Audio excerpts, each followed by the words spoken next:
네, 정말 활기찬 일요일반과 함께 수업을 하면서 오늘 수업은 영상 촬영 한번 해볼 건데요. 우리가 지난 시간에 고전 시가, 이 고전 시가의 갈래별 특징에 대해서 이해를 했었어. 기억나요? 기억나죠? 그래서 향가랑 시조, 그리고 가사에 대해서 설명을 했는데 딱 하나는 설명을 못했어. 뭐 설명 못했지? 맞아요. 바로 고려가요예요. 고려가요의 갈래별 특징에 대해서는 선생님이 설명을 못 해줬어. 그래서 오늘 이 고려가요의 갈래별 특징에 대해서 한 번 더 이해를 해보면서 그러면서 이제 키워드 분석하는 방법으로 한번 넘어가 볼게요. 자, 고려가요는 어떤 사람들이 주로 불렀을까? 가요잖아, 노래잖아, 그치? 어떤 사람들, 어떤 신분층? 바로 평민층한테 유행했었던 대중적인 노래인 거야. 대중가요라고 봐도 돼. 자, 평민이면은 서민층들이잖아. 서민들이 불렀었던 노래가 어떻게 된 거야? 입에서 입으로 전해지게 된 거야. 말로 전승되는 문학을 우리가 뭐라 그래요? 구비문학이라고 하죠. 구비전승이라고도 합니다. 구비전승. 이거를 조금 더 어렵게 적층문학이라고 이야기를 해. 선생님, 근데 입에서 입으로 말로 전해질 수가 있나요, 문학이? 여러분들 한번 생각해봐. 이 노래 한 번씩은 다 들어봤을 것 같은데, 아침 먹고 땡, 점심 먹고 땡, 창문을 열어보니 비가 오더래, 아이고 무서워, 해골바가지, 뭐 이런 노래 들어본 적 있죠? 한 번도 안 들어본 사람은 없을 거예요. 근데 이거 알아? 그거 선생님 때도, 선생님 유치원 때, 초등학교 때 유행했었던 노래다? 근데 그거 알아? 선생님네 어머니도 이 노래를 어렸을 때 불렀었다? 대박이지. 이렇게 입에서 입으로 전해 내려오는 노래야. 우리가 그 해골바가지 노래를 알기 위해서 어렸을 때 배워? 유치원에서? 그러진 않잖아. 그치? 근데 자연스럽게 친구가 부르는 거 따라 부르다 보니까 우리도 같이 부르게 되는 거지. 마찬가지로 평민들이 막 이렇게 대중적으로 널리 불렀었던 노래가 이제 기록이 되기 시작하면서 우리한테 남겨지게 되는 거예요. 우리도 이제 이 고려 때 불려졌었던 가요를 배우게 된다. 근데 어떤 가요였을까? 어떤 가요가 기록이 될까? 첫 번째는 이 고려 가요가 궁중악으로 유입이 돼. 궁중악으로 유입이 된다.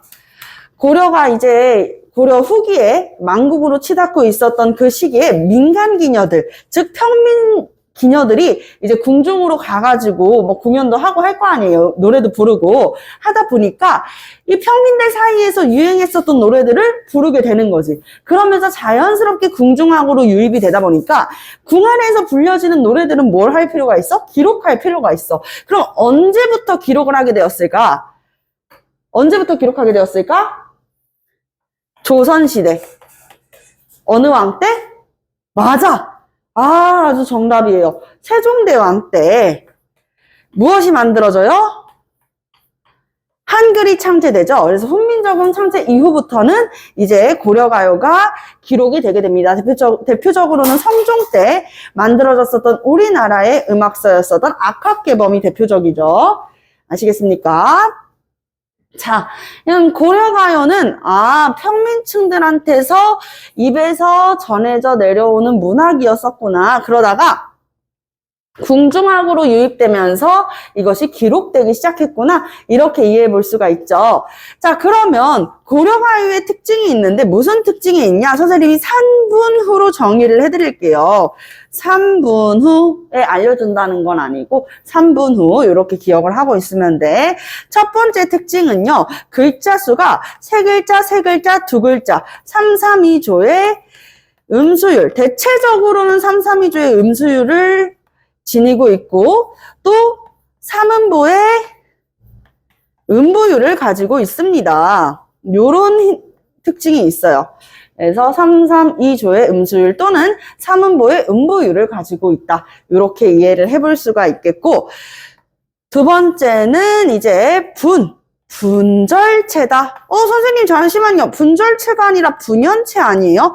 자, 우리가 지금 배우고 있는 거 뭐라 그랬어? 가요. 평민들 사이에서도 널리 불려졌었던 대중가요라 그랬었지. 자, 오늘날의 우리 대중가요 한번 생각해보자. 방탄소년단, BTS의 노래야. 그러면, BTS 누구 있지? B랑, 정국이랑,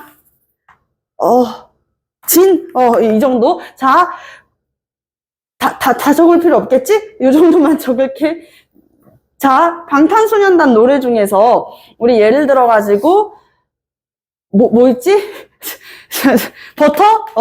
버터라는 노래가 있는데, 이 버터라는 노래에서, 그냥 1절에 이 파트가 많아? 아니면은 2절에 B 파트가 많아? 아니면 전국이 파트가 많아? 뭐 이런 식으로 물어보잖아. 이걸 우리가 버터에서 1절, 2절이라고 얘기하지, 버터에 1년, 2년이라고 얘기하지 않지. 가요잖아. 그치? 그러니까 절을 어떻게 해주는 거예요? 구분 지어준다. 1절, 2절, 3절, 4절 이런 식으로 구분 지어준다라고 하는 거야. 이 절이 딱딱 구분될 수 있는 특징이 있어. 무엇이냐면 바로 후렴구가 있기 때문에 후렴구가 나와주면은 자연스럽게 절이 구분될 수가 있겠지. 그치? 이 고려가요에서는 독특한 후렴구가 있습니다. 독특한 후렴구. 독특한 후렴구가 있다. 어떤 후렴구가 있냐면 대표적으로 가실이라고 하는 작품이 이제 고려 소교 안에서 우리가 제일 이제 익숙하게 알고 있는 작품이잖아. 한번 써볼게. 가실이 있고 나는 버리고 가실이 있고 나는 위증질가 대평성대. 이 고려가요의 특징이 뭐라 그랬어? 첫 번째, 3, 3, 2조에 음수율이 있다 그랬지. 가실이 3, 3, 2조의 음수율이죠. 그쵸? 선생님, 하나 더 있는데요. 나는, 이 나는은 우리가 뭐라고 불러주냐면, 여음이라고 합니다. 따라합니다. 여음. 여음이라는 거 우리 익녀할 때, 익녀. 남길 일. 넘칠 여자를 쓰잖아. 그치? 의미가 없는 음인 거야. 그래서 이 음은 세워주지 않아. 오로지 무엇을 위해서만 있어요? 이 친구는 악류를 위해서만 존재하는 친구라서 이 친구는 빼줘도 돼. 그러면 글자 수를 셀 때 다시 버리고 가실이 있고 3, 3, 2 가실이 있고 버리고 가실이 있고 뭐예요? 3음보죠. 위증질가 대평성대 3음보이긴 한데 이게 무슨 내용이려나? 자, 가시리가 가시렵니까? 라고 하는 거야. 가시렵니까? 나를 버리고 가시렵니까? 우리 임금님 덕분에 아주 대평성대한 세상이로다. 응? 뭔가 이상하지 않아? 그치? 지금 이 가실이라는 작품은 여성 화자가 임과 이별한 상태야. 그래서 떠나는 임을 그저 소극적으로 보내줄 수밖에 없는 그러한 상황에 대해서 그런 한의 정서를 잘 나타내고 있단 말이죠. 그쵸? 그런데 여기에서 가시렵니까? 버리고 가시렵니까? 그랬다가 갑자기 여기서 뭐라고 이야기를 해요? 우리 임금님 덕분에 아주 대평성대한 세상이 찾아왔구나 라고 이야기를 하는 거야. 이 말은 여기까지만 해도 이별한 것 같았는데 갑자기 여기에서 무슨 이야기를 하고 있어? 위증질가 대평성대라고 이야기를 하고 있네. 요게 후렴구가 되는데 이 후렴구는 주제와 아무 연관이 없어요. 아시겠죠? 주제와 연관이 없다. 주제와 아무 연관이 없다. 이렇게 이해를 해볼 수가 있겠죠. 이런 독특한 후렴구가 왜 존재하는 것이냐면은 첫 번째, 오로지 악률만을 위해 존재해. 악률이라는 것은 리듬감을 의미합니다. 아시겠죠? 리듬감을 위해서만 존재하는 것이고 거기에다가 더불어가지고 두 번째는 가시리에서 하필이면 위증질가 대평성대라고 하는 후렴구가 붙은 것은 궁중악으로 유입되는 과정에서 붙여졌었다라고 하는 이야기가 가장 이제 아무래도 신빙성이 있죠. 그쵸? 그래서 궁중학으로 유입되는 과정에서 이런 독특한 후렴구가 붙었을 것이다. 라고 생각을 해보고 있습니다. 자, 그러면 우리 고려가요까지 정리 3분으로 정리해봤으니까 이번에는 선생님이 지난 시간에 우리 약속했었던 대로 고전 씨가 처음 보는 작품도 선생님이 뭐라고 얘기했어요? 처음 보는 작품도 딱 봤을 때 이거 무슨 내용이군 이해할 수 있을 정도로 이제 키워드를 캐치를 할 수 있게끔 키워드를 나눠드리겠다고 했었죠. 자, 일단은 이 고전 시가를 향하는 주 계층들은 지배층이라고 했어. 왜 이 지배층들이 무엇을 아니까? 글을 아니까. 그래서 조선 후기 전까지만 해도 대부분의 사람들은 이제 지배층들이 무엇을 했다? 직접 썼었다. 선생님, 고려가요는 평민층이, 이거는 부른 거잖아. 그치? 직접 쓴 거는 누구야? 지배층들이었었던 거야. 지배층과, 선생님, 그럼 평민은 안 써요? 아니지. 피지배층이었었던 평민들도 쓰기는 썼어. 하지만 이 지배층과 평민을 구분 지어줄 때 가장 크게 나눠줄 수 있는 것은 무엇이라 그랬죠? 작가의 이름. 지배층은 작가의 이름이 있어, 없어? 있어. 자, 평민은 작가의 이름이 있어, 없어? 없어요. 평민은 이름을 쓰지 않아서 네 글자로 뭐라고 들어가요? 작자, 미상 요렇게 들어갑니다. 작자, 미상 요렇게 들어가는 거야. 자, 그래서 지배층 하면은 지배층이 좋아하는 정서와 조금 싫어하는 정서가 있을 것이고 평민도 마찬가지로 좋아하는 정서와 싫어하는 정서가 있겠지. 자, 지배층들이 좋아하는 정서는 무엇일까? 라고 이야기하자마자 어떤 친구가 굉장히 손을 번쩍 들고 선생님, 사랑이요. 사랑은 모든 사람들이 다 좋아하는 거잖아요. 라고 이야기를 해주더라고. 남녀 간의 사랑 이야기, 물론 쓸 수 있죠. 충분히 쓸 수 있지만, 이 고려가요를 나중에 이제 고려 다음에, 고려왕조를 무너뜨리면서 개창되었었던 왕조가 뭐예요? 조선이었었죠. 그죠? 조선이었었잖아, 얘들아. 그치? 이 조선이 건국되고 나서의 이 신흥사대부들, 즉, 양반 사대부 세력들이 고려 가요를 뭐라고 불렀었냐면요. 남녀 상렬지사라고 불렀어. 남녀 상렬지사라고 이제 일컬었습니다. 이게 고려 가요를 높게 칭송한 걸까? 아니면 낮게 평가한 걸까? 맞아, 낮게 평가한 거야. 아유, 남녀끼리 정분난 거를 뭐더러 그렇게, 다 쓰고 있냐. 아이고, 그거는 조금 아니지. 이런 식으로 이야기를 하는 거야. 남녀끼리의 사랑 이야기, 그런 남녀의 솔직, 담백한 이런 정서, 연애, 이별, 이러한 내용들을 다 굳이 구태워가지고 어떻게 할 필요는 없다? 이렇게 작품으로 쓸 필요는 없다. 이런 걸 왜 그렇게까지 이야기를 하냐라고 했었단 말이야.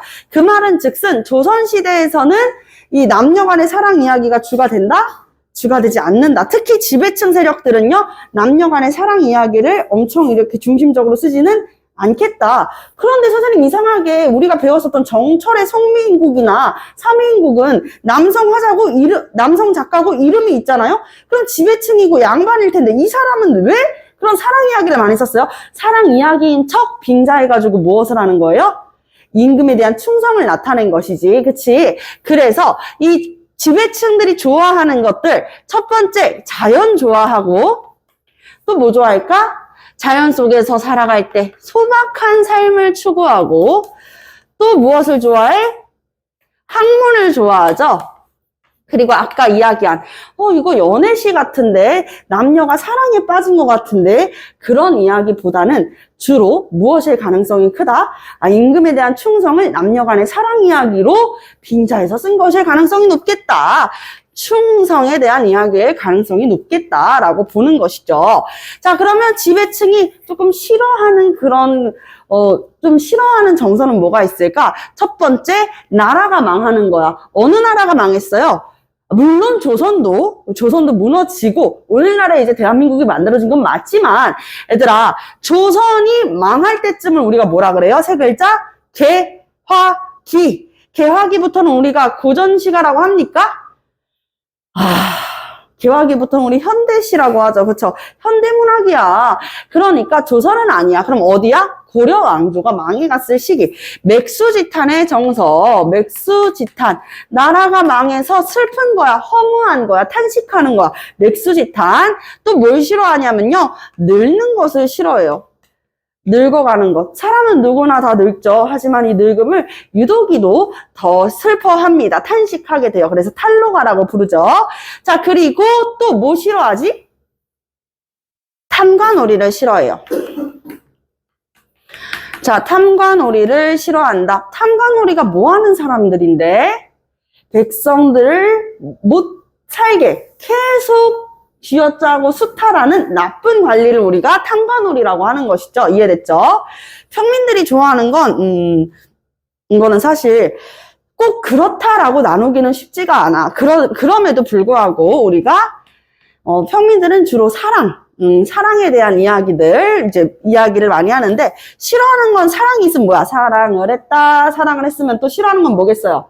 이별이 있겠죠. 그쵸? 이별을, 그리고 마찬가지로 평민들은 탐관오리한테 직접적인 피해를 당하는 계층들이잖아. 그러니까 탐관오리 싫어할 수밖에 없겠고, 더불어가지고 탐관오리를 싫어하면서 탐관오리나 아니면은 이제 나라가 혼란해지면서 생기는 삶의 비애 등에 대한 내용들을 쓰게 됩니다. 자, 그럼 여기에서 여러분들이 선생님한테 충분히 질문할 만한 내용이 하나 있겠죠? 무슨 내용이야? 선생님, 그러면은요, 이름이 있으면은 무조건 지배층이라고 알면 돼요? 그건 아니야. 그건 아니야. 우리 평민이고 여성이지만 이름이 있는 경우가 있다 그랬어. 누구들? 기녀. 이 기녀의 이름을 알아놓는 것은 여러분들 꼭 필요하다라고 말씀드렸었죠. 여러분들이 아는 대표적인 기녀 누구 있어요? 황진이, 그리고 홍랑, 그리고 개랑. 이화후 흩날릴 적에 개랑, 그리고 한우. 황진이의 짝은 누구야? 서경덕이죠.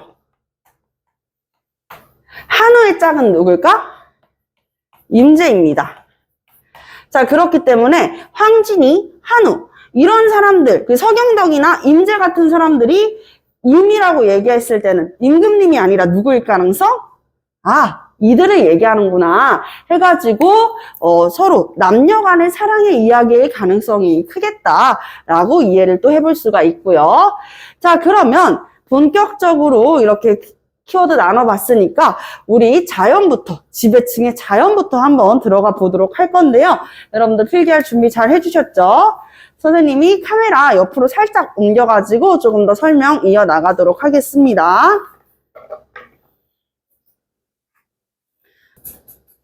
자, 옆으로 살짝 이동을 했습니다. 같이 한번 분석 들어가 볼게요. 첫 번째, 자연입니다. 자연을 우리 이 화자가 어떻게 바라보고 있냐를 봐야 돼. 화자는 이 자연을 친구처럼, 자연 친화적으로 바라보거나 혹은 예찬할 가능성이 높죠. 예찬하다는 자기보다 더 어떻다고 생각하는 거예요? 자연이 더 높다라고 생각을 하는 거야. 이해됐죠? 자연이 더 높다라고 생각을 하는 거. 자, 그래서 자연을 예찬하는 태도. 요거는 내신을 포함해가지고 수능에서 가장 많이 나오는 게 이 자연 키워드예요. 실제로 이번에 EBS 수능 그리고 그 EBS 수능 특강 있죠? 수능 특강이랑 모의고사 그리고 수능까지 다 통틀어가지고 제일 많이 나온 고전시가 작품 뭐가 있을까? 우리 이미 배웠었는데 뭐가 있을까? 자연이랑 관련된 거. 바로 윤선도의 만우입니다. 오호, 정말 여러분들 알고 있는 작품이 1위라고 하니까 뭔가 좀 익숙하지 않아? 그만큼이나 그 다음에도 뭐 어부사시사 뭐 이런 식으로 다 자연에 대한 내용들로 줄줄이 이어지게 된단 말이야. 그래서 자연 키워드는 여러분들 굉장히 중요해. 잘 알고 있어야겠죠? 자, 자연은요. 첫 번째, 자연물을 통해서 일단 알 수 있습니다. 자연물. 어떤 자연물이 있냐면 한 글자짜리 한자야. 한 글자짜리 한자. 첫 번째는 풍. 풍은 뭐겠어? 바람입니다. 그래서 청풍, 뭐 맑은 바람 이런 식으로도 표현을 하기도 하고요. 그리고 월은 무엇일까? 달. 그래가지고 청풍명월 요런 식으로도 표현을 하지요. 그리고 강이랑 강자야. 강이랑 물 혹은 강산 이런 식으로도 표현하고 강호. 호자는 뭘까요? 이거? 아니야.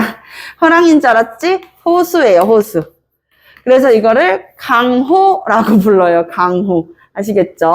강호. 자, 그래서 강산 또는 강호. 이렇게 하면서 자연을 이야기할 때도 있고, 또, 화도 있어요. 화는 뭘까? 아, 선생님이 생각한 최악의 답변이 나왔어요. 아닙니다. 아시겠죠? 그렇지. 꽃 화자를 이야기합니다. 또, 뭐 있을까? 자, 꽃도 나왔겠다. 석은 뭘까? 돌, 바위를 얘기하죠. 그리고 봉은 봉우리, 찬 봉우리, 꽃 봉우리 할 때 그 봉이 되는 것이에요. 자, 그리고 또 뭐가 있을까요? 또 뭐가 있을까? 곡은 뭘까? 계곡할 때 곡자야. 계곡할 때 곡. 이렇게 이해를 해볼 수가 있어요. 자, 두 번째는 꽃은 꽃인데 이 꽃이 나오면은 대체적으로 자연 친화 혹은 자연 예찬이다 라고 이해를 해볼 수 있어. 바로 도화예요. 도화는 무슨 꽃일까? 지금까지 나온 최악의 답변은 도라지 꽃이었습니다. 도화는 무슨 꽃일까? 바로 복숭아 꽃입니다. 우리 왜 도화살 할 때 그 도화 있잖아요. 복숭아 꽃을 의미해요. 자, 왜 복숭아 꽃이 자연 친화적이냐라고 하면 중국의 고사를 보면은 이 중국의 고사에 뱃사공이 그물을 막 이렇게 말아 올리는데 거기에서 계속 이제 흐드러지는 이 복숭아 꽃잎들이 막 이렇게 줄줄이 담겨가지고 올라오는 거예요. 이게 뭐야? 하고 이렇게 딱 봤는데 저 물길에서부터 복숭아와 복숭아꽃이 흐드러지게 떨어지면서 물을 타고 내려오고 있던 거지. 그래서 그거를 봤었던 뱃사공이 저기 뭐람? 하면서 걸어가지고 거기까지 가요. 걸어 올라갑니다. 거슬러 올라가요. 그러니까 거기서 뭐가 펼쳐졌을까? 무릉도원이 펼쳐지는 거야. 아시겠죠? 무릉도원. 자, 그래서 도화라든지 무릉이라든지 선계라든지 이런 표현이 등장을 하면은 주로 무릉도원. 이 무릉도원이 뭐야? 동양의 이상향이야. 동양의 이상향으로 누가 사는 곳? 신선이 사는 곳이죠. 그쵸? 신선이 사는 곳. 그래서 이런 키워드도 이해를 해볼 수가 있다. 세 번째는 뭐가 있냐? 백구입니다. 백구. 백구가 나와 있으면 일단 백구가 뭔지는 알아요? 강아지 아니에요. 흰 갈매기예요. 흰 갈매기. 이 백구가 나와 있으면은 자연과 내가 하나가 된다. 이런 식으로 이해를 해보면 될 것 같아. 그래서 이 흰 갈매기, 자연과 내가 하나가 되는 거 사자성어로 뭐라 그래? 무라일체라고 이야기를 하죠. 그렇죠? 무라일체. 무라일체랑 비슷한 사자성어는 물심, 일여. 이 자연물과 내 마음이 하나가 된다라고 이야기를 하고 있는 것입니다. 아시겠죠? 자, 그리고 네 번째 키워드는 요거 무엇일까요? 어부입니다. 어부. 대표적으로는 윤선도의 어부사시사나 아니면은 어부가가 있는데 여기에서 어부는 여러분들이 알고 있는 물고기 잡는 그 어부인데 물고기를 잡는 척 하면서 어부인 척 하며 노는 거예요. 사실상 자연에서 어우러져 가지고 어부인 척 하면서 노는 거 이런 거. 자, 그리고 다섯 번째는요. 고질병. 자연을 잊지 못하는, 자연을 너무너무 좋아하는 고질병들이 나올 가능성이 높아. 대표적으로는 천석구황 사자성어인데 자연을 너무 좋아하는 병을천석고항이라고 하고, 그리고 연하, 고질. 마찬가지로 자연을 너무너무 좋아하는 그러한 병을 연하고질이라고 이야기를 합니다. 안개와 노를 얘기하는 그 연하예요. 자, 그리고 지금까지 한 것들은 다 뭐야? 명사형 키워드지. 이번에는 서술어 키워드로 한번 가볼게. 서술어에서도 등장을 하는데 어떻게 등장을 하거나 헌사하다. 이런 말이 들어있으면은 대체적으로 자연에 대한 예찬이거나 자연 친화적인 태도를 갖춘 그러한 내용의 가능성이 매우 높다라고 볼 수가 있는데요. 헌사하다. 무슨 뜻인 것 같아요? 헌신하다 혹은 하사하다라는 표현을 가장 아이들이 많이 얘기했어. 선생님은 그렇게 생각한 게 어떻게, 왜? 또 얘기를 들어보니까 그럴 수도 있겠다 싶더라고. 일단은 헌신하다나 아니면 무엇을 하사해주다. 두 가지 다 아니에요. 여기에서 헌사하다는요. 너무너무 정신사납다? 약간 이런 느낌? 야단스럽다라는 거야. 그냥 야단스럽다가 자연이랑 대체 무슨 상관이에요? 이렇게 생각할 수 있겠지. 자연 경광이 너무 아름다워가지고 야단스럽다. 즉 무슨 뜻이야? 화려하다라는 뜻이야. 자연물이 너무 헌사하다 이런 식으로 표현을 하는 것이죠. 또 뭐가 있어? 그림이로다. 그림이로다는 대충 느낌 알겠죠? 그림이로다라고 이야기를 하는 느낌은 자연이 너무 아름다워서 그림 같다라고 얘기를 하는 거구나. 또 금수로다.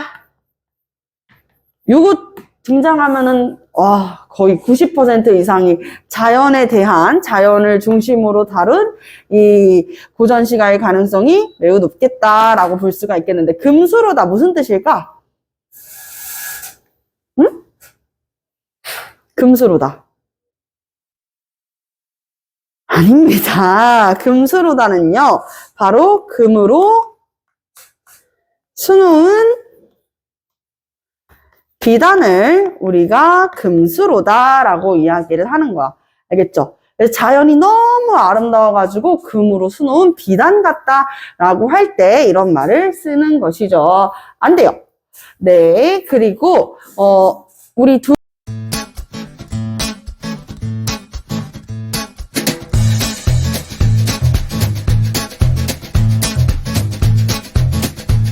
학원으로 전화 주세요.